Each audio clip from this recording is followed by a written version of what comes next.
마땅히 할 말을 성령이 곧 그때에 너희에게 가르치시리라 하시니라. 무리 중에 한 사람이 이르되 선생님 내 형을 명하여 유산을 나와 나누게 하소서 하니 이르시되 이 사람아 누가 나를 너희의 재판장이나 물건을 나누는 자로 세웠느냐 하시고 그들에게 이르시되 삼가 모든 탐심을 물리치라. 사람의 생명이 그 소유에 넉넉한 데 있지 아니하니라 하시고 또 비유로 그들에게 말하여 이르시되 한 부자가 그 밭에 소출이 풍성하매 심중에 생각하여 이르되 내가 곡식을 쌓아둘 곳이 없으니 어찌할까 하고 또 이르되 내가 이렇게 하리라. 내 곡간을 헐고 더 크게 짓고 내 모든 곡식과 물건을 거기에 쌓아두리라. 또 내가 내 영혼에게 이르되 영혼아 여러 해 쓸 물건을 많이 쌓아두었으니 평안히 쉬고 먹고 마시고 즐거워하자 하리라 하되 하나님은 이르시되 어리석은 자여 오늘 밤에 내 영혼을 도로 찾으리니 그러면 내 준비한 것이 누구의 것이 되겠느냐 하셨으니 함께 읽겠습니다. 자기를 위하여 재물을 쌓아두고 하나님께 대하여 부요하지 못한 자가 이와 같으니라. 아멘. 네, 이번 주간의 날씨가 좀 많이 추워졌습니다. 몸도 잘 관리하시고 건강 관리하셔서 감기 걸리지 마시고 잘 생활하실 수 있기를 바랍니다. 우리가 함께 읽은 본문의 말씀은 두 부분으로 구성되어져 있습니다. 첫째는 재산 분할에 관한 형제 간 분쟁입니다. 두 번째 부분은 어리석은 부자에 관한 비유입니다. 이 두 개의 이야기 사이에는 공통 분모가 있습니다. 뭘 것 같아요? 물질입니다. 그리스도인이 어떤 자세로 물질을 대하며 살아야 하는가에 관한 말씀입니다. 어떻게 돈을 벌어야 하고 또 어떻게 돈을 사용해야 하는가의 문제입니다. 한 사람이 예수님께 나와서 청을 합니다. 선생님, 내 형을 명하여서 유업을 나와 나누게 하소서. 여기 재산 분배에 불만을 품고 있는 한 형이 등장을 합니다. 그리고 그 예수님 당시에는 예수님께 나와서 말씀하기를 형을 명해서 이 유업을 나누게 해주세요 라고 말씀합니다. 당시에 예수님 당시의 재산 분배에 관한 율법 규정은 이렇습니다. 장자는 먼저 그 부모님이 물려주시는 재산의 절반을 갖게 됩니다. 그리고 남아있는 다른 형제들은 나머지 그 절반을 서로 균등하게 나누어서 갖는 것입니다. 그러니까 지금 상황은 이미 부모의 재산의 반을 갖고 있는 그 형이 마땅히 나누어 주어야 할 그 동생들의 분기세까지도 욕심을 품고 있는 상황입니다. 욕심이 과한 아주 나쁜 사람입니다. 돈에 관한 욕심은 옛날이나 지금이나 다르지 않습니다. 부모의 재산이 많으면 많은 대로 또 적으면 적은 대로 가족 간의 분쟁이 있습니다. 재산이 많은 부모가 돌아가시면은 소위 말하는 형제의 난이 일어나서 뉴스에 나오는 것입니다. 또 그렇지 않은 일반 사람들은 미디어에 노출이 되지 않을 뿐입니다. 동생이 자신의 억울함을 호소합니다. 예수님 시대에는 율법에 따라서 정당하게 분배가 이루어지지 않으면은 랍비에게 소송을 걸 수가 있었습니다. 그래서 이 동생은 당시에 랍비의 신분을 갖고 있던 예수님에게 그 권위를 빌어서 랍비의 권위를 빌어서 자신의 억울함을 해결하고자 합니다. 그때 예수님이 말씀하십니다. 이 사람아, 누가 나를 너희의 재판장이나 물건 나누는 자로 세웠느냐? 공문서답의 말씀입니다. 상황을 무시한 처사처럼 들립니다. 예수님께서 물질을 잘 배분해 주시도록 지시해 주셔야 했다 생각이 됩니다. 예수님께서 이 동생에게 그렇게 말씀하신 것은 동생이 가지고 있는 정당한 권리를 무시해서가 아닙니다. 예수님은 언제나 물질을 공평하게 나누고 또 그것을 잘 배분하는 것에 관해서 관심을 갖고 계십니다. 그런데 오늘 예수님은 이 사건을 통해서 더 중요한 것을 가르쳐 주시고자 하셨습니다. 그것은 인간이 마땅히 가져야 할 물질에 대한 가치관이었습니다. 그리고 계속되는 말씀에서 예수님은 한 부자에 관한 비유를 말씀하십니다. 많은 땅을 소유한 부자가 있었습니다. 열심히 일을 했습니다. 풍년이 들어서 넉넉한 수확을 거두었습니다. 얼마나 많은 소출을 거두었든지 쌓아둘 곳이 모자라서 고민이 되었습니다. 부자는 창고를 확장을 합니다. 그리고 그 안에다가 곡식을 가득히 쌓아둡니다. 더 이상 쌓을 곳이 없게 되었습니다. 요새 말로 천석군이 된 것이고 만석군이 된 것입니다. 생각만 해도 기분이 좋으시죠? 여러분 인생에도 이런 물질의 축복이, 하나님 주시는 물질의 축복이 있기를 바랍니다. 어떻게 보면 이 부자 농부는 오늘날 대부분의 현대인들이 추구하고 있는 성공한 인생의 모습입니다. 성실하게 살아갑니다. 열심히 일을 해서 돈을 법니다. 무슨 나쁜 짓을 해서 부정을 해서 재물을 모은 것도 아닙니다. 열심히 돈을 벌고는 이제 여유를 가지면서 만족해 하면서 자신의 인생을 즐기려고 하고 있는 데에 여기 뭐가 문제가 있겠습니까? 그런데 이때 하나님께서 나타나셔서 잘했다, 착하고 충성된 종아 라고 말씀하지 않으십니다. 오히려 그 부자를 향해서 말하기를 아이고 이 어리석은 사람아 라고 이야기를 합니다. 이 부지런한 부자를 하나님께서는 어리석은 자로 여기신다라고 말씀합니다. 저는 오늘 이 두 성경 이야기를 통해서 저와 여러분이 어떠한 인생관을 가지고 살아야 하고 어떠한 물질관을 가지고 우리의 인생을 살아야 하는지에 대해서 상고하고자 합니다. 바라기는 오늘 주님 주신 말씀을 잘 받으셔서 내 인생이 물질에 지배당하는 인생이 아니라 하나님 주신 그 물질을 잘 다스리시고 잘 선용하는 선한 그리스도인들 되시기를 주님의 이름으로 축원드립니다. 그리스도인의 물질 경영학 첫 번째 탐심을 버리라입니다. 한번 해볼까요? 탐심을 버리라. 시작. 탐심을 버리라. 먼저 마음의 탐심을 버리는 것입니다. 다른 말로 하면은 자족하는 마음을 갖는 것입니다. 어리석은 사람은 탐심에 사로잡혀서 살아갑니다. 우리의 인생이 지혜로운 인생이 되어지고 우리의 인생이 행복한 인생이 되기 위해서는 우리 안에 사로잡고 있는 우리의 마음을 사로잡고 있는 이 탐심의 마음을 벗어 던져야 합니다.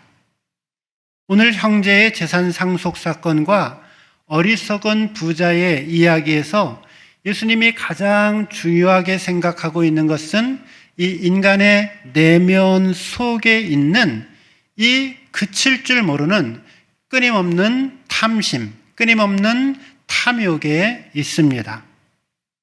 어리석은 부자는 재물을 많이 쌓아두고 평안히 쉬고 먹고 마시고 즐거워하는 것밖에는 다른 관심사가 없었습니다. 배를 떵떵거리면서 사는 것이 인생의 제일이지, 인생의 전부지라고 생각했습니다. 인생의 행복, 인생의 평안함, 이것은 오직 많은 물질이 내 삶 속에 채워지게 될 때에 주어진다라고 하는, 죄송합니다, 천박한 사고가 들어 있습니다. 사실 우리의 어려웠던 지난 시절을 생각해 보면은 물질에 대한 애착이 어느 정도 이해가 됩니다. 우리는 전쟁을 겪은 나라이고요. 산업화의 과정을 겪어가면서 많은 저마다의 고생을 해왔습니다. 하루하루 먹을 것을 걱정해야 했습니다. 안정된 주거지가 없어서 평생 내 집 마련에 뭐죠? 우리나라 사람이 갖고 있는 두 가지 소원이 있어요. 하나는 꿈에도 소원은 뭐예요? 통일이고, 두 번째는 평생 내 집 마련에 뭐예요? 꿈. 네. 집 마련하는 것이 평생 꿈이라고 표를 달고 TV에도 나오고 많은 사람들이 그렇게 이야기를 했습니다. 가장으로서, 부모로서 자녀들이 돈이 없어서 공부를 못하지 않도록, 공부를 할 수 있도록 허리띠를 졸라매며 하루하루를 살았습니다. 오늘날의 젊은이들의 현실도 마찬가지입니다. 3포 시대, 5포 시대를 거치면서 희망찬 미래를 꿈꾸며 계획하기가 어려운 암울한 시대를 살아가고 있습니다. 이러한 삶의 현실에서 볼 때에 물질에 대한 부족함 없이 살고자 하는 것은 어떻게 보면 소시민이 가지고 있는 소박한 인간적 소망이라고 생각할 수도 있습니다.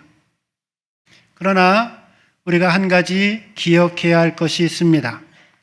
물질이 많으면 행복할 것 같지만 사실상 참된 행복, 참된 기쁨은 물질의 많고 적음에, 소유의 많고 적음에 있지 않습니다.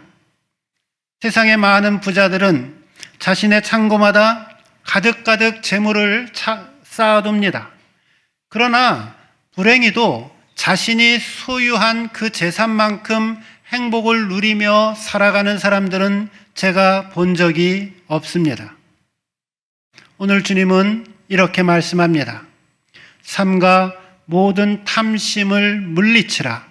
사람의 생명이 그 소유에 넉넉한 데 있지 아니하니라. 사람의 생명이 그 소유에 넉넉한 데 있지 않습니다. 인간의 인생의 행복이 그 소유에 넉넉한 데 있지 않습니다. 탐심은 무슨 뜻일까요?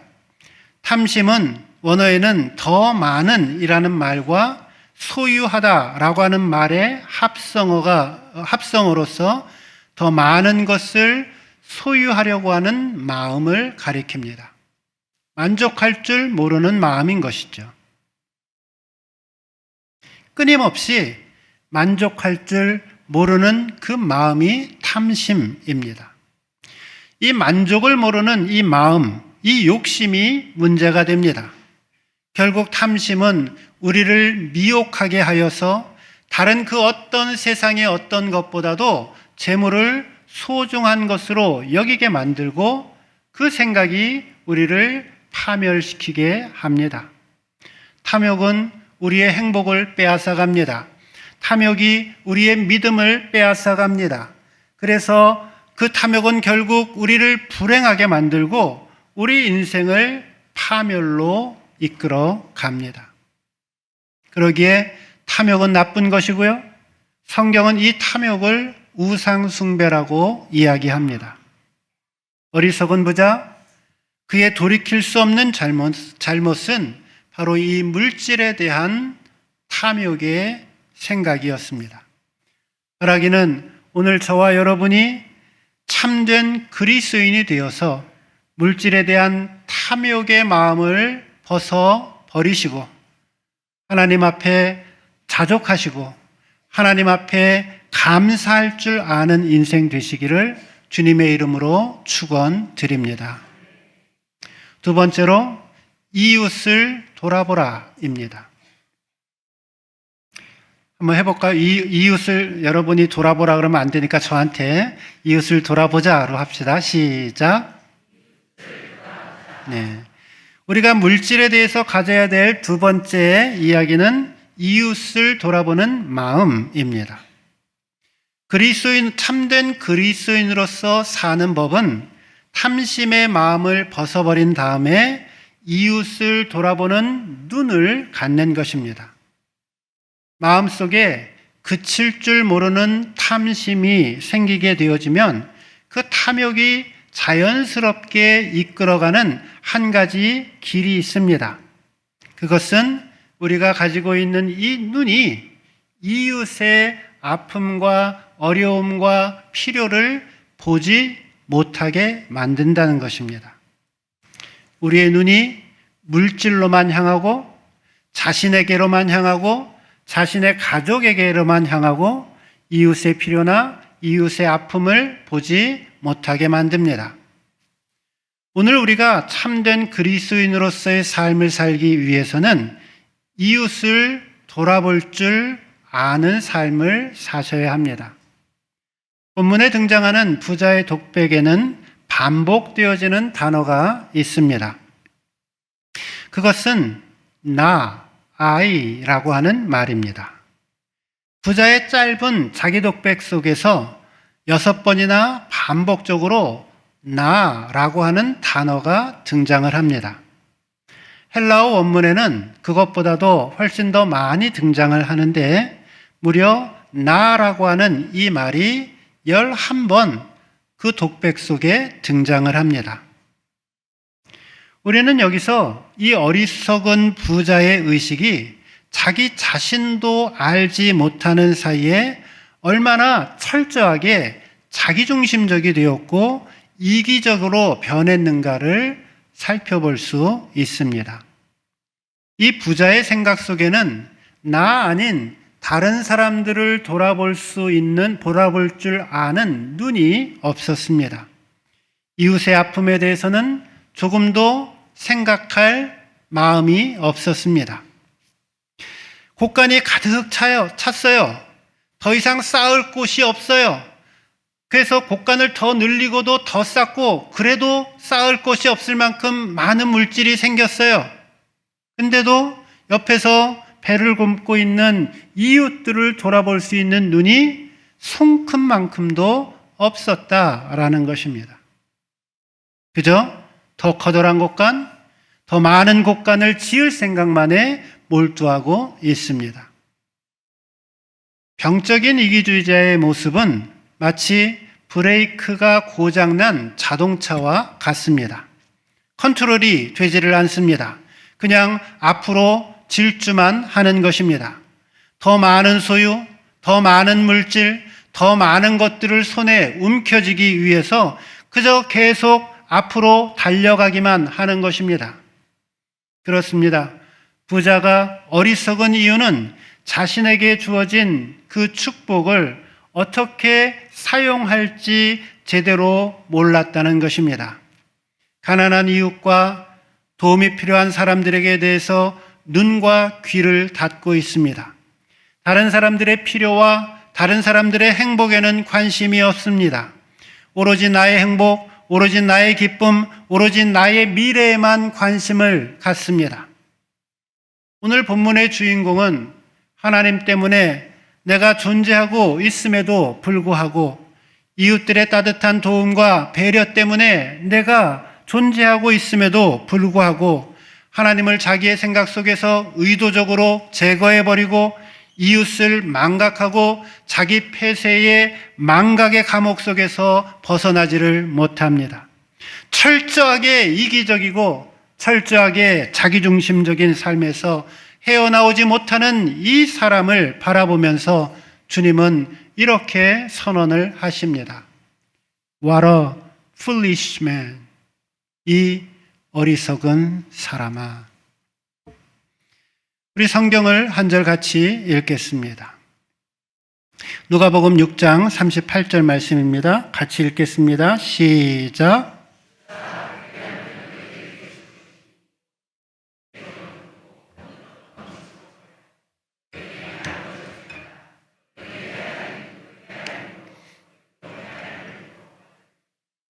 아멘. 잘 익히 알고 있는 말씀이시죠? 목사님들이 여러분들 축복하실 때, 기도하실 때 주로 많이 쓰시지요. 그래서 아무개 장로님을 축복해 주시되 후이되고 눌러서 흔들러서 더 이상 넘칠 것이 없는 축복을 주셔서 그럼 여러분 어떻게 해요? 아멘 하고 막 좋아하죠. 예. 반만 맞고 사실은 반도 안 맞습니다. 예. 이 말씀은 앞에 전제가 있어요. 다시 한번 화면 띄워줘 보세요. 뭐라 그랬어요? 주라. 예. 그리하면 내가 이렇게 축복해 줄 거야 라고 주신 말씀입니다. 여러분 이 말씀이 그 말씀인지 평소에 생각을 해 보셨나요? 이 말씀은 타인에게 내가 베푸는 삶을 살면은 하나님께서 나에게 갚아주시겠다라는 말씀입니다. 그것도 그냥 갚아주시는 것이 아닙니다. 어떻게 해요? 후이되어서 눌러서 흔들어서 넘치도록 우리의 인생을 갚아주시겠다라는 약속의 말씀입니다. 누구에게요? 주는 인생을 사는 사람들에게요. 제가 오래전부터 물질에 대하여 지켜온 원칙이 하나 있습니다. 그 이름은 소위 127 법칙입니다. 네, 이거는 제가 만든 말입니다. 제가 10대 후반부터 지금까지 지켜오고 있는 삶의 가치입니다. 우리는 돈을 벌면 그것을 다 내 것이다 라고 생각을 합니다. 그렇지 않습니다. 모든 물질은 하나님의 것이고 나에게 잘 사용하라고 청지기로 맡겨주신 것입니다.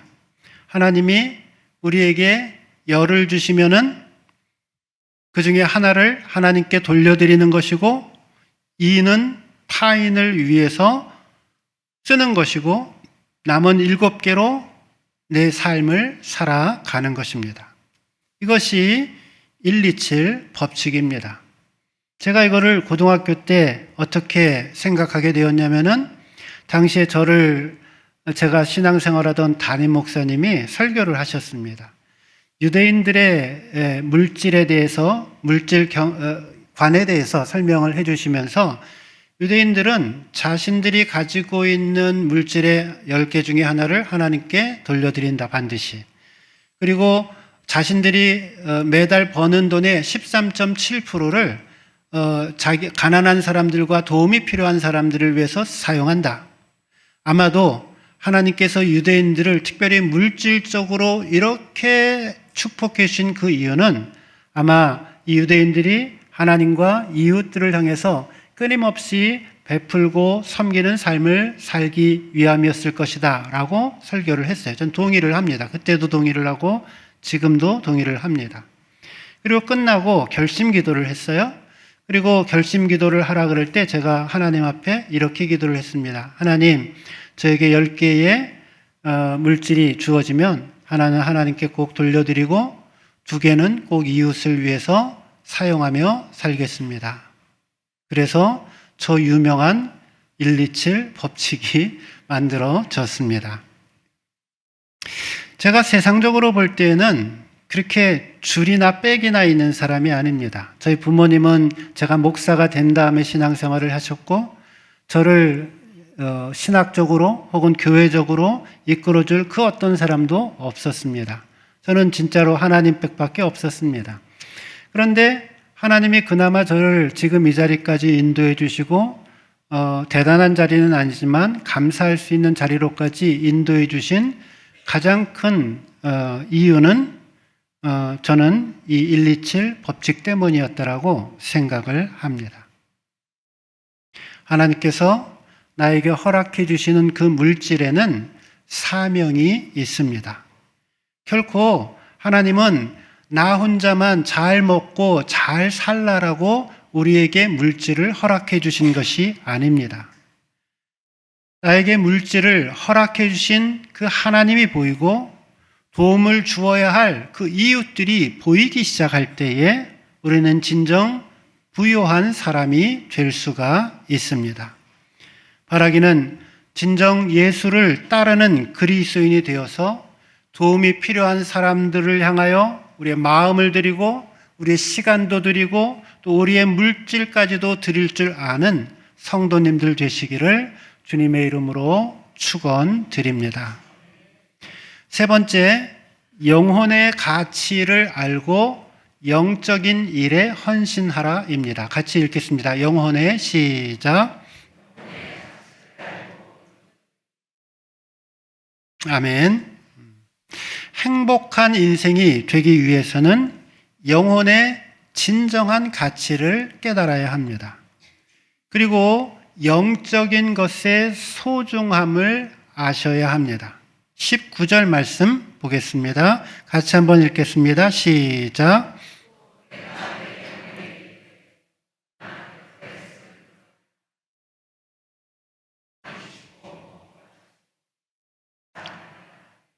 네, 지금 부자는 자기 영혼에게 말합니다. 많은 물질을 쌓아두었으니 평안히 쉬고 먹고 마시고 즐거워하자. 이 부자는 물질적인 풍요를 갖게 되어지면 그 물질로 평안히 쉬고 먹고 마시고 하면 그것이 인생의 행복인 줄 알았습니다. 또 그렇게 함으로써 자신의 영혼까지도 만족함을 얻을 수 있다 생각을 했습니다.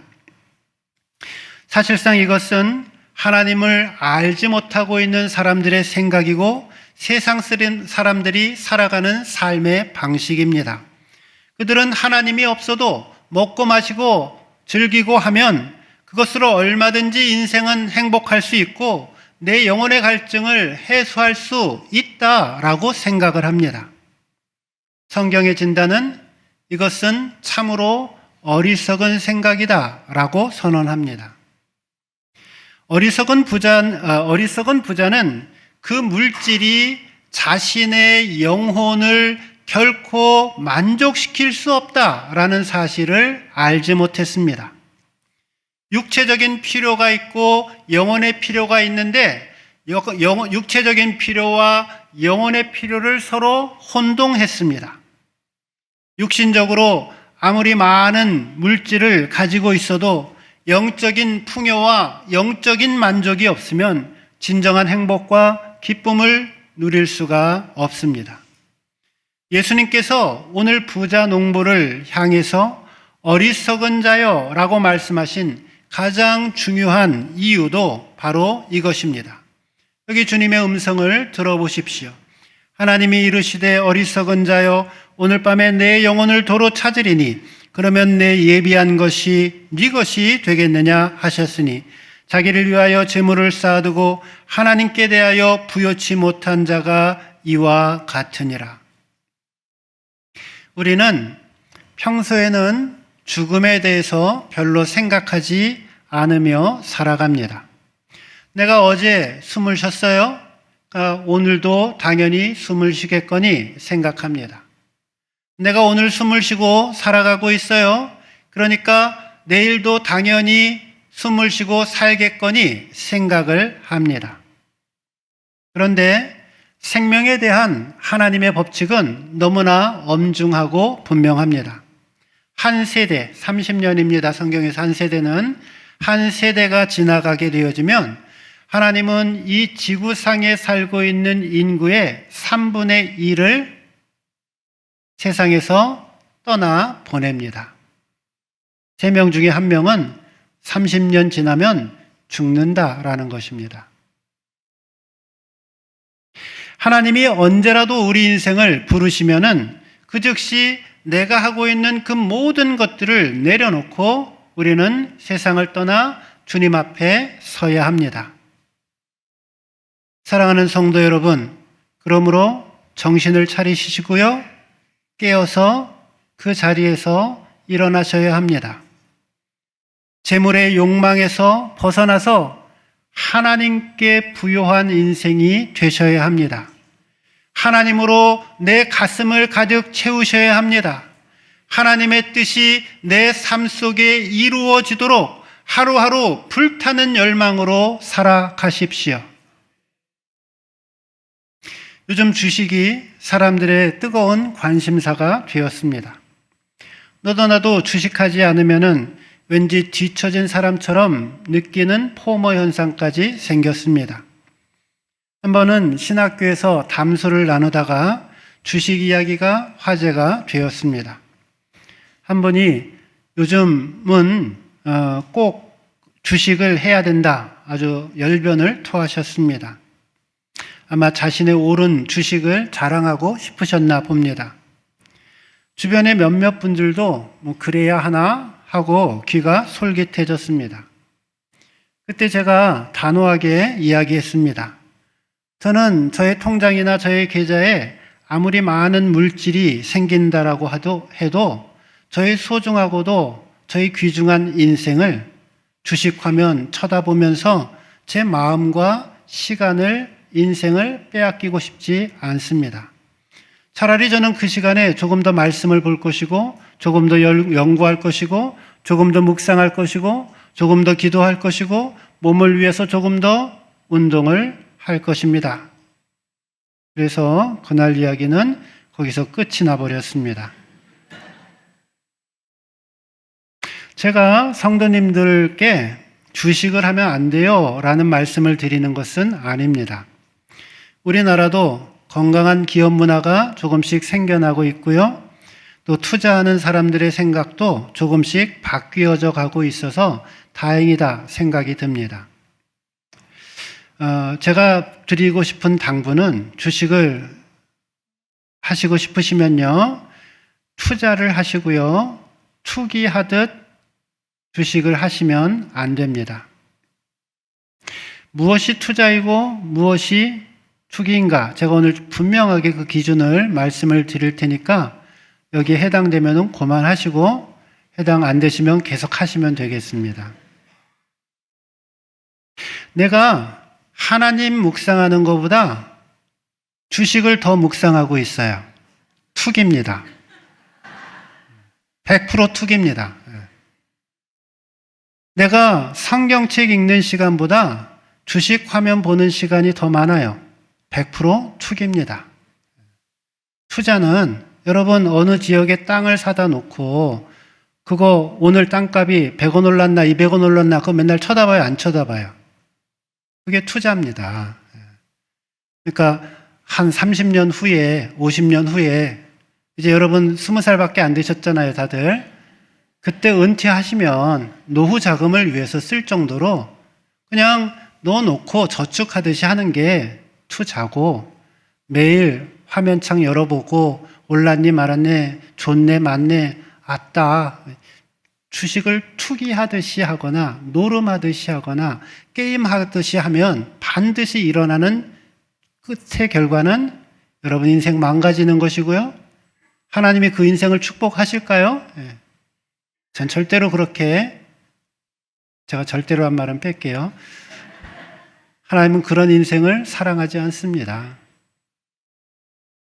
신앙에는 철학이 있어야 합니다. 내가 무엇을 중요하게 생각하고 내가 어떤 생각과 어떤 기준을 가지고 살아가느냐의 질문입니다. 사도 바울이 가지고 있는 인생의 가치관은 이것이었습니다. 나는 이제 얼마 지나지 않으면 주님을 만나게 될 텐데 주님 만날 때 내가 부끄러움이 없고 하나님 앞에 흠이 없는 거룩한 모습으로 나는 주님 앞에 꼭 서고 싶다.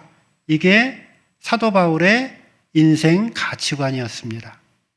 그리고 계속해서 사도 바울은 자신을 섬기고 있는 그 성도들 모두가 하나님 앞에 거룩함에 흠이 없는 사람으로 세워지기를 소망한다라고 이야기를 합니다. 저와 여러분의 인생은 주님이 오늘 부르시면 하던 일, 모든 일손을 즉시 내려놓고 가야 하는 인생입니다. 영원히 이 세상에서 살 것처럼 소유에 집착하지 마십시오. 어리석은 부자 인생이 되지 않으시려면 나의 관심을 영원한 것에 두실 줄 알아야 합니다.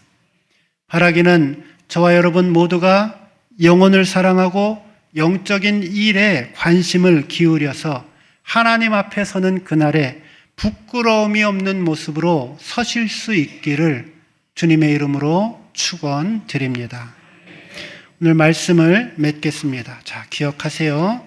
재물과 행복은 서로 비례 같이 가는 것이 아니다. 재물이 많다고 행복해지는 게 아니라는 거예요.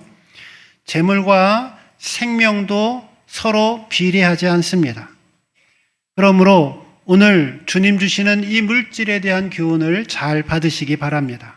물질의 탐욕에 빠져서 물질에 집착하여 머릿속을 온통 물질로 채우며 살아가지 마십시오. 하나님께서 허락하시는 물질, 그것을 하나님과 도움이 필요한 이웃들에게 나누는 삶을 살아야 합니다. 헌금도 정성껏 하셔야 합니다. 이웃의 필요를 구체적으로 돕는 훈련을 하셔야 합니다.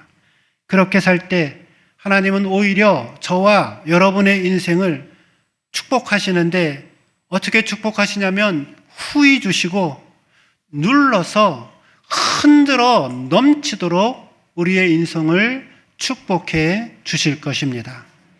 말하기는 모든 탐심을 물리치라 사람의 생명이 그 소유의 넉넉함에 있지 아니하니라 라는 주님의 말씀을 기억하면서 사람들의 필요를 돌볼 줄 알고 하나님께 부요한 인생의 삶을 살아가시기를 주님의 이름으로 축원드립니다. 기도하겠습니다.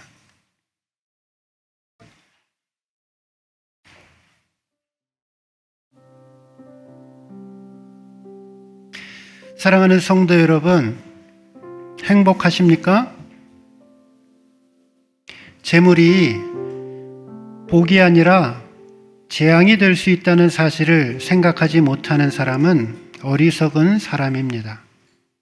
성경은 분명하게 하나님과 재물을 함께 섬길 수 없다 말씀하십니다.